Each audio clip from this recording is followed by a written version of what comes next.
Week day ആണ്. രാവിലെ 7 മണിയായിട്ടുണ്ട്. അപ്പോൾ എഴുന്നേറ്റ് ഫ്രഷായി കറങ്ങി തിരിഞ്ഞ് കിച്ചണിൽ തന്നെ ആദ്യം എത്തിയിട്ടുണ്ട്. പാല് കാച്ചാൻ വെച്ചു.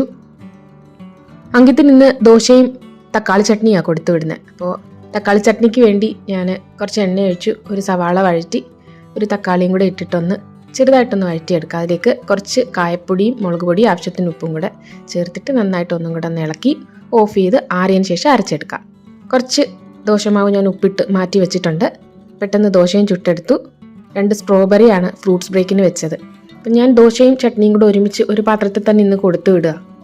കാരണം അവൻ്റെ ആ ബാഗ് ഞാൻ കഴിഞ്ഞ വ്ലോഗിൽ പറഞ്ഞിരുന്നല്ലോ, അത് ഇതുവരെ ഉണങ്ങിയിട്ടില്ല ഈ ടിഫിൻ ക്യാരി ചെയ്യുന്നത്. ഇങ്ങനെ തന്നെ ഞാൻ വെച്ചു, അല്ലെങ്കിൽ ലീക്ക് ആയാലോ. അങ്ങനെ അങ്കിത്തിൻ്റെ ടിഫിനും വെള്ളമൊക്കെ പാക്ക് ചെയ്ത് അവൻ ഫുള്ളി പാക്ഡ് ആയിട്ട് എന്നത്തെയും പോലെ സ്കൂളിലേക്ക് ഇറങ്ങുകയാണ്. ആ വടിയെടുത്ത് മാറ്റി വെച്ചേക്കാം അമ്മ, അല്ലെങ്കിൽ ഇവിടെ ഹൗസ് കീപ്പിംഗുകാരെടുത്ത് കൊണ്ടുപോകും, അല്ലെങ്കിൽ അവരെടുത്ത് കളയും. മാറ്റി അകത്തോട്ട് വെച്ചേക്കട്ടെ.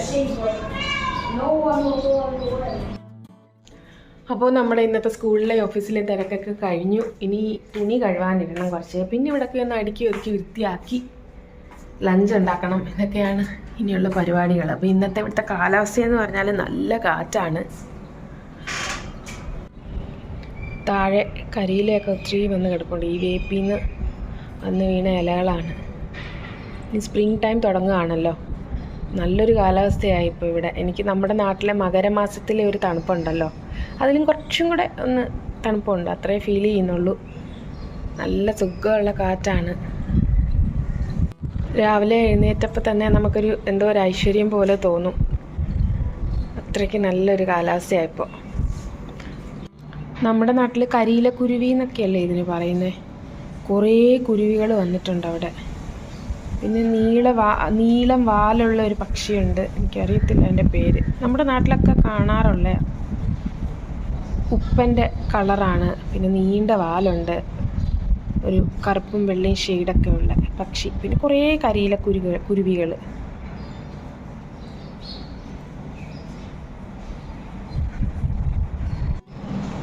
പിന്നെ കുറേ അണ്ണാനും ഉണ്ട്.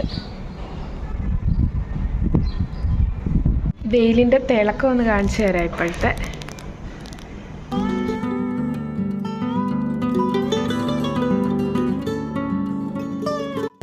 ആകാശവും ഒരു പ്രത്യേക ഭംഗിയിൽ നിൽക്കുകയാണ്. ഈ വെളിച്ചവും കാറ്റും ഒക്കെ എന്തോ ഒരു പ്രത്യേക ഐശ്വര്യം തന്നെ ഇന്നുണ്ട് കേട്ടോ. നല്ല കാറ്റാണ്, എന്നെയും കൂടെ പറത്തിക്കൊണ്ട് വന്ന കാറ്റാണ്. അപ്പോൾ ഇന്ന് ലഞ്ചിന് നമ്മൾ രാജ്മയാണ് ഉണ്ടാക്കാൻ പോകുന്നത്. അങ്കിത്തിൻ്റെ ഡ്രസ്സ് ഊരിയിട്ട രീതിയിൽ ദേ ഇവിടെ കിടപ്പുണ്ട്. ഇനി അതെടുത്ത് എന്തായാലും ഒന്ന് കഴുകായിടണം. അവൻ ആ ധൃതിയിൽ ചെയ്യുന്നതാണ്. ചില സമയത്ത് കറക്റ്റായിട്ട് കൊണ്ടിടും, ചില സമയത്ത് ധൃതിയാണ് അവന്.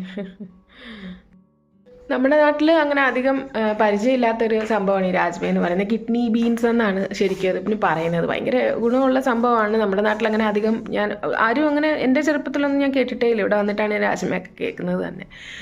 അതുപോലെ തന്നെ കുറച്ച് കൊഴുപ്പുള്ളൊരു സംഭവമാണ്. നല്ല രീതിയിൽ വെച്ചാൽ നല്ലൊരു കറിയാണ്. ഇന്ന് ഞാൻ അതാ വയ്ക്കുന്നത്. നമ്മൾ ഏത് സ്ഥലത്ത് ചെന്നാലും അവിടെ എന്താണോ ആ രീതിയിൽ നമ്മൾ അഡ്ജസ്റ്റ് ചെയ്യണമെന്ന് പറയും. നമ്മുടെ പഴഞ്ചൊല്ലുണ്ടല്ലോ, ചേരെ തിന്നുന്ന നാട്ടിൽ ചെന്നാൽ നടു കഷ്ണം കഴിക്കണമെന്ന്. അതുപോലെ ആദ്യം ഇവിടെ വന്നപ്പോൾ എനിക്ക് പനീർ ഇഷ്ടമില്ലായിരുന്നു.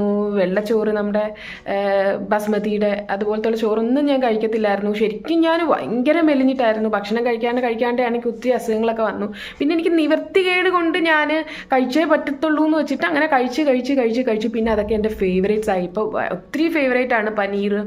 അതുപോലെ തന്നെ എനിക്ക് നമ്മുടെ നാട്ടിലെ ചോറിനെക്കാട്ടും ഞാൻ എന്നും വെക്കുന്നത്, ഞാൻ എൻ്റെ വ്ലോഗുകളിൽ കാണിക്കാറുണ്ടല്ലോ, സോനാ മസൂരി അല്ലെ ബസ്മതി ആയിരിക്കും. അത് തന്നെ ഞാൻ അങ്കുവിനെ അങ്ങ് ശീലിപ്പിച്ചു. ഇപ്പോൾ അവന് ഏത് ഫുഡും എല്ലാം ട്രൈ ചെയ്യും. ഞാൻ എപ്പോഴും ആ കൊച്ചിലെ മുതലേ അവനെ അത് ഞാൻ ശീലിപ്പിച്ചിട്ടുണ്ട്. മോനെ എല്ലാം കഴിക്കണം, പ്രത്യേകിച്ച് രാക്കേക്ക് നിർബന്ധമാണ് എല്ലാ ഫുഡും കഴിക്കണം. ഭക്ഷണത്തിനോട് നോ പറയരുത് എന്ന് അത് രാക്കയുടെ ഒരു പോളിസിയാണ്. ഞാൻ ജസ്റ്റ് തിരിച്ചായിരുന്നു. ഒന്നും കഴിക്കാതെ എനിക്ക് ഒരുപാട് അസുഖങ്ങൾ, ഭക്ഷണം കഴിക്കാതെ, അതായത് ഉണ്ടായിരുന്നിട്ടും കഴിക്കാതെ വരുത്തി വെച്ച അസുഖങ്ങൾ എനിക്ക് ഒരുപാട് വന്നിട്ടുണ്ട്. പക്ഷെ അതൊക്കെ എനിക്കിപ്പോൾ അതുകൊണ്ട് മൊത്തത്തിൽ മാറി. ഇപ്പോൾ എന്ത് കിട്ടിയാലും ഞാൻ കഴിക്കും. എൻ്റെ ശരീരത്തിന് എന്ത് ഹെൽത്തി ആയിട്ടുള്ള എല്ലാ ഫുഡും എനിക്ക് ആവശ്യത്തിന് ഞാൻ കഴിക്കും. അതിപ്പോൾ എൻ്റെ ഒരു ശീലമായി മാറി. അത് തന്നെയാണ് ഞങ്ങൾ അങ്കിത്തിനെയും പറയുന്നത്. അവൻ അത് കാരണം ഇപ്പം നാടൻ ഫുഡ് കൊടുത്താൽ അത് കഴിക്കും, ഇവിടുത്തെ ഫുഡ് കഴിച്ചാൽ അത് കഴിക്കും. എന്നാൽ ജങ്ക് ഫുഡൊക്കെ ഇഷ്ടമാണ്, അതും കിട്ടുന്ന സമയത്ത് അത് കഴിക്കും. അല്ലാതെ ഇത് വേണം അത് വേണം എന്നൊരു വാശി പിടിച്ച് ഞങ്ങൾ ശീലിപ്പിച്ചിട്ടേ ഇല്ല അവനെ. ഞാൻ കുറേ നാൾക്ക് ശേഷമാണ് ഇങ്ങനെ നേരിട്ട് ക്യാമറ നോക്കി സംസാരിക്കുന്നത്. കാരണം തണുപ്പും കാര്യങ്ങളൊക്കെ ആയിട്ട് ഭയങ്കരമായിട്ട് പ്രശ്നമായിരുന്നു. ഞാൻ എൻ്റെ വ്ളോഗുകൾ കാണിച്ചിട്ടുണ്ടല്ലോ, കൈയൊക്കെ നീലിച്ചിട്ട്, പിന്നെ എന്തെങ്കിലും ഒരു ജോലി പെട്ടെന്ന് അത് തീർത്തിട്ട് എവിടെയെങ്കിലും പോയിരിക്കുക, അല്ലെങ്കിൽ പെട്ടെന്നൊന്ന് പുതച്ചിരിക്കുക, അതായിരുന്നു ഇത്രയും നാൾ ചെയ്തുകൊണ്ടിരുന്നത്. കാരണം അങ്ങനെ തണുപ്പായിരുന്നു. ശരിക്കും മകരസംക്രാന്തി കഴിഞ്ഞിട്ട് കുറയേണ്ട തണുപ്പ് ഈ പ്രാവശ്യം മകരസംക്രാന്തി കഴിഞ്ഞപ്പോൾ കൂടി. ഇനിയിപ്പം ഒരു മഴയും ചെറുതായിട്ട് കാണുമായിരിക്കും. ഇപ്പം നല്ല ക്ലൈമറ്റാണ്, ഒത്തിരി സുഖമുള്ള ക്ലൈമറ്റാണ്. ഒരു ചെറിയൊരു മഴയും കൂടെ പെയ്ത് കഴിഞ്ഞാൽ ഇനി ചൂട് കൂടും. ഇനി ചൂടെന്ന് പറഞ്ഞാൽ ഭയങ്കര ചൂടായിരിക്കും ഇവിടെ. അങ്കിത്തിന് എക്സാംസ് തുടങ്ങാറായി മാർച്ച് ഫസ്റ്റ് വീക്ക്, അതായത് ഇപ്പം ഫെബ്രുവരി ലാസ്റ്റ് വീക്ക് 26 ആണെന്ന് തോന്നുന്നു. അന്ന് മുതൽ പ്രാക്ടിക്കൽസ് തുടങ്ങാം. ഫസ്റ്റ് വീക്ക് മുഴുവൻ, ലാസ്റ്റ് വീക്ക് മുഴുവൻ, ഫെബ്രുവരി ലാസ്റ്റ് മുഴുവൻ പ്രാക്ടിക്കൽസ് ആയിരിക്കും. പിന്നെ മാർച്ച് ഫസ്റ്റ് വീക്ക് മുതൽ എക്സാം തുടങ്ങും. ഒരു എക്സാം കഴിഞ്ഞാൽ പിന്നെ പിറ്റേ ദിവസം അവധിയായിരിക്കും, പിന്നെ അതിൻ്റെ പിറ്റേ ദിവസം ആയിരിക്കും. അങ്ങനെ ഓൾട്ടർനേറ്റ് ഡേയ്സിലായിരിക്കും എക്സാം. ഓൾമോസ്റ്റ് എനിക്ക് തോന്നുന്നു ഒരു 15 കൂടി സ്കൂൾ അടയ്ക്കും അവൻ്റെ. അതിനുശേഷം ഒരു 10 ദിവസമോ അല്ലെങ്കിൽ ഒരു 1 വീക്കെങ്കിലും അവർ അവധി കാണും. അത് കഴിഞ്ഞിട്ട് പിന്നെ പെട്ടെന്ന് ഇവിടെയൊക്കെ തന്നെ ഏപ്രിൽ ഫസ്റ്റ് വീക്ക് അങ്ങ് സ്കൂൾ തുടങ്ങും. നമ്മുടെ നാട്ടിലൊക്കെ എങ്ങനെയാണെന്ന് വെച്ചാൽ 2 മാസം 2.5 മാസം, മാർച്ച് 15-ാം തീയതി 20-ാം തീയതി അടച്ചു കഴിഞ്ഞാൽ പിന്നെ ജൂൺ ഫസ്റ്റ് വീക്കല്ലേ തുടങ്ങത്തുള്ളൂ. ഇവിടെ അങ്ങനെയല്ല. സ്കൂൾ ഇപ്പോൾ ഈ വർഷത്തെ ഇപ്പോൾ അവൻ 5th-ലാണ്, കഴിഞ്ഞൊരു 1 വീക്ക് അല്ലെങ്കിൽ കൂടിപ്പോയാലൊരു 10 ദിവസം കിട്ടുമായിരിക്കും, അല്ലെങ്കിൽ എന്തായാലും 1 വീക്ക് കഴിഞ്ഞ് കഴിഞ്ഞാൽ പിന്നെ ഏപ്രിൽ ഫസ്റ്റ് വീക്ക് ക്ലാസ് തുടങ്ങുകയാണ്. അവനടുത്ത 6th-ലോട്ടുള്ള ക്ലാസ് തുടങ്ങുകയാണ്. പിന്നെ സമ്മർ ശരിക്കും ഇവിടെ ജൂണിലാണ് ഒത്തിരി കൂടുന്നത്. അപ്പം മെയ് ഫസ്റ്റ് ലാസ്റ്റ് വീക്ക് ആകുമ്പോൾ സ്കൂൾ അടയ്ക്കും. അത് കഴിഞ്ഞിട്ട് ജൂൺ ഫുൾ അവധിയായിരിക്കും. പിന്നെ ജൂലൈ ഫസ്റ്റ് വീക്കായിരിക്കും തുറക്കുന്നത്. ആകെ ഒരു മാസമേ കിട്ടത്തുള്ളൂ അവർക്ക് വെക്കേഷനായിട്ട്. നമ്മുടെ പോലെ വെക്കേഷനൊന്നും ഇവിടെ ഇല്ല. അപ്പോൾ എവിടെയായാലും നമുക്ക് അഡ്ജസ്റ്റ് ചെയ്തേ പറ്റത്തുള്ളൂ. ഇന്നലെ ഞാൻ തല നിറച്ച് എണ്ണ തേച്ച് കുളിച്ചു. ഇനി അങ്ങോട്ടും നമുക്ക് എണ്ണയായിട്ട് സുഖമായിട്ട് കുളിക്കാൻ പറ്റുന്ന ക്ലൈമറ്റ് വരികയാണ്. അപ്പോൾ ഈ തണുപ്പത്ത് ഞാൻ കാണിച്ചിട്ടുണ്ടല്ലോ, ഇങ്ങനെ തലയിൽ ഇങ്ങനെ എണ്ണ തേച്ച് വെക്കാനൊന്നും പറ്റത്തില്ല, ഉടനെ തൊണ്ടയ്ക്കും എല്ലാം പ്രശ്നം വരും. ഇന്നലെ എന്തായാലും ഞാൻ നന്നായിട്ട് തലയിൽ എണ്ണ തേച്ച് കുളിച്ചു. ഇന്നൊരു ദിവസം ഇങ്ങനെ എണ്ണ നന്നായിട്ട് തല പിടിക്കാനായിട്ട് ഇട്ടിട്ട് പിന്നെ ഞാൻ തേച്ച് കഴുകി കളയത്തുള്ളൂ. അപ്പോൾ അങ്ങനെ ആകെ കോഴി കുളിച്ച പോലെ ഇരിക്കുകയാണിപ്പോൾ. എന്തായാലും തുണി കഴുകാനുള്ളതാണ് ഇതാ.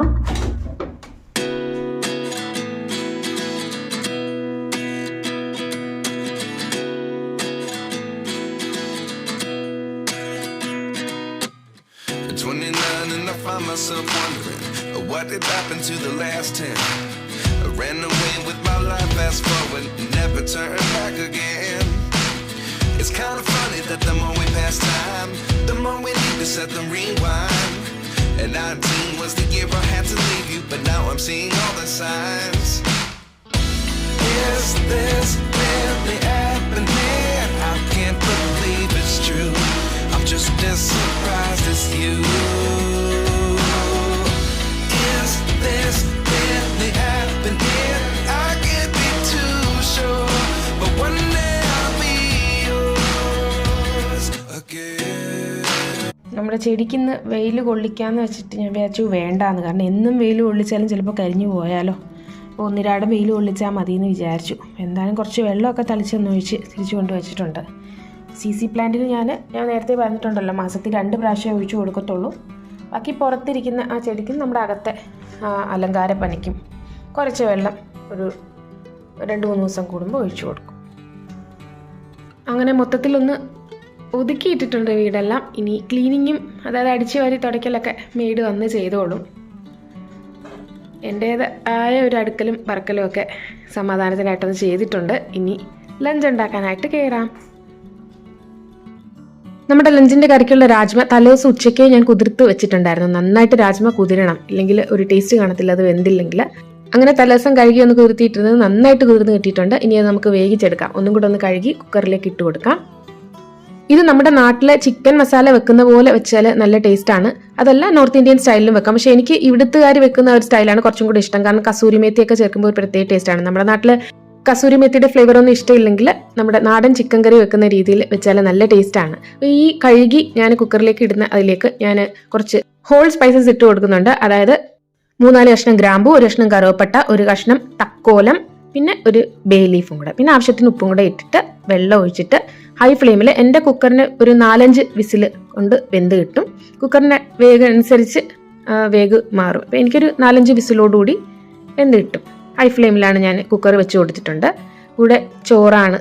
അപ്പോൾ ബസ്മതിയാണ് ഞാൻ ഇന്ന് വെക്കുന്നത്. സോന മസൂരിയെക്കാട്ടിയും രാജ്മയുടെ ബസ്മതി അരിയാണ് നല്ല കോമ്പിനേഷൻ. ഇവിടെ ഈ രാജ്മ ചാവൽ എന്നൊക്കെ പറഞ്ഞാൽ ഒത്തിരി ഇഷ്ടമാണ്. എല്ലാ വീടുകളിലും മിക്ക ദിവസവും ഇതൊക്കെ തന്നെയാണ്. രാജ്മ ചാവൽ, കടി ചാവൽ, അതുപോലെ തന്നെ ദാൽ ചാവൽ. അതിൽ ഈ രാജ്മ ചാവൽ എന്ന് പറയുന്നതാണ് കൂടുതൽ ഇഷ്ടമായിട്ട് ഞാൻ കണ്ടിട്ടുള്ളത്, പ്രത്യേകിച്ച് പഞ്ചാബ്, ഹരിയാന, ഡൽഹിയൊക്കെ. നമ്മുടെ നാട്ടിൽ സാമ്പാറും ചോറും ഒക്കെ എന്നും വേണ്ടവരുണ്ടല്ലോ, അതുപോലെ തന്നെയാണ് ഈ രാജ്മ എന്ന് പറയുന്നത്. ഇവിടെ നമ്മുടെ രാജ്മ വേകുന്നുണ്ട്. ബസ്മതി ഞാൻ പെട്ടെന്ന് വെന്ത് കിട്ടുമല്ലോ, വെന്ത് കിട്ടിയപ്പോൾ ഒന്ന് ഊറ്റി മാറ്റിയെടുത്തിട്ടുണ്ട്. രാജ്മയും ആവിയും ഒക്കെ മാറിയതിന് ശേഷം തുറന്നു നോക്കി. ഇനി നമുക്ക് മസാല ഉണ്ടാക്കാം. അതിനുവേണ്ടി കടായി വെച്ചു. ഒരു വലിയ സവാള ചെറുതായിട്ട് അരിഞ്ഞ് അതൊന്ന് മൂപ്പിച്ചെടുക്കാം. പിന്നെ ഇഞ്ചി, വെളുത്തുള്ളി ചതച്ചിട്ടത്, പച്ചമുളക്, തക്കാളി, ഇതൊക്കെ നമ്മൾ നോർമലായിട്ട് നമ്മൾ എന്തൊക്കെയാണോ മസാലക്കറി ഉണ്ടാക്കുന്ന ആ രീതിയിലൊന്ന് വഴറ്റിയെടുക്കാം. പിന്നെ മഞ്ഞൾപ്പൊടി, മുളക് പൊടി, മല്ലിപ്പൊടി, കശ്മീരി ചില്ലി പൗഡറാണ് ഞാൻ ഉപയോഗിച്ചിരിക്കുന്നത്. പിന്നെ ഗരം മസാല ഞാനിപ്പോൾ ഇടുന്നില്ല, കാരണം ഞാൻ ഓൾറെഡി ഹോൾ സ്പൈസസ് ഇട്ടിട്ടുണ്ടല്ലോ. പിന്നെ കുറച്ച് കസൂരി മേത്തിയും കൂടി ഇട്ടിട്ട് നന്നായിട്ടൊന്ന് ഇളക്കി കുറച്ച് വെള്ളമൊക്കെ ഒഴിച്ച് ഗ്രേവി ആയിട്ട് ആ ഗ്രേവി നമ്മൾ വേവിച്ച് വെച്ചിരുന്ന രാജ്മയിലൊക്കെ ഒഴിച്ചു കൊടുത്തിട്ട് ഹൈ ഫ്ലെയിമിൽ 2 വിസിലും കൂടെ കുക്കറിൽ കൊടുക്കും. എന്നിട്ട് ആവിയൊക്കെ മാറിയിട്ട് തുറന്ന് നോക്കുമ്പോൾ നമ്മുടെ രാജ്മ കറി റെഡി ആയിട്ടുണ്ട്. വേണമെങ്കിൽ ഒന്നും കൂടെ ഒന്ന് തിളപ്പിച്ചൊന്ന് കുറുക്കിയെടുക്കാം. കൂടെ ഞാൻ കുറച്ച് സവാളയും സാലഡ് കുക്കുംബറും കൂടെ ഈ രീതിയിൽ അരിഞ്ഞു വെച്ചിട്ടുണ്ട്. ഇതും നല്ലൊരു കോമ്പിനേഷനാണ് ഇതിൻ്റെ കൂടെ. അപ്പോൾ ഞാൻ ചോറ് കുറച്ച് എടുത്തിട്ടുണ്ട്, രാജ്മ ഒഴിച്ചിട്ടുണ്ട്, കുറച്ച് തൈരും ഈ സാലഡ് കുക്കുംബറും കൂടെ ഒഴിച്ചിട്ട് കഴിക്കാൻ പോവാണ്. രാകേഷ് ശരിക്കും ഒഫീഷ്യലി ഡൽഹി പോയിരിക്കുകയാണ്. രാവിലെ പോയതാണ്, ഇനി വൈകുന്നേരം വരത്തുള്ളൂ. അപ്പോൾ ലഞ്ച് വേണ്ട, ഡിന്നർ മതി. ഞാൻ എനിക്കുള്ളത് കഴിക്കാൻ പോവാണ്. അങ്കിത്ത് 3:30 കഴിയല്ലോ വരുമ്പോൾ. അതുകൊണ്ട് എനിക്ക് മാത്രം എടുത്ത് ഞാൻ എന്താ കഴിക്കാൻ പോവാണ്. എനിക്ക് ഒത്തിരി ഇഷ്ടമാണ് കേട്ടോ ഇടയ്ക്കിടയ്ക്ക് ഇങ്ങനെ മാറ്റി മാറ്റി കഴിക്കുന്നത്. അപ്പോൾ ഇന്നത്തെ വീഡിയോ ഇവിടെ വെച്ച് അതിൻ്റെ പേയാണ് കേട്ടോ. മറ്റൊരു നല്ല വീഡിയോ ആയിട്ട് കാണുന്നത് വരെ എല്ലാവർക്കും thank you so much. Bye bye.